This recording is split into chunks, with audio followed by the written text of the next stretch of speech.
જામનગરનો જોડિયાના બાલંભા ગામમાં rescue operation કરવામાં આવી રહ્યું છે।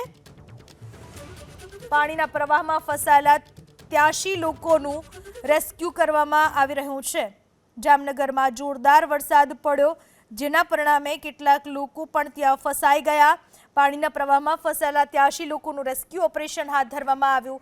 28 બાળકો સહિત 83 લોકોને સલામત રીતે બચાવવામાં આવ્યા।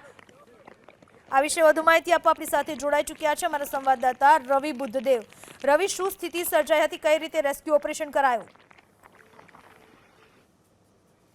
સંપર્ક સાધવાનો પ્રયાસ કરવામાં આવશે ફરીથી। તો જામનગરના જોડિયાના બાલંભા ગામમાં રેસ્ક્યુ ઓપરેશન કરવામાં આવ્યું।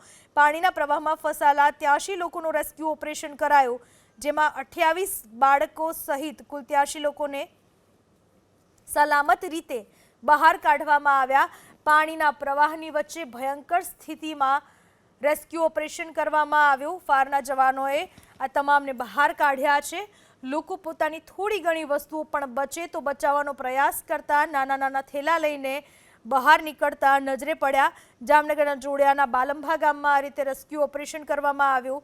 પાણીના પ્રવાહમાં 83 જેટલા લોકો ફસાયા હતા, જેમને ટ્રેક્ટર મારફતે મહા મુસીબતે બહાર કઢાયા, જેમાં નાનકડા બાળકો ભૂલકાઓનો પણ સમાવેશ થતો હતો।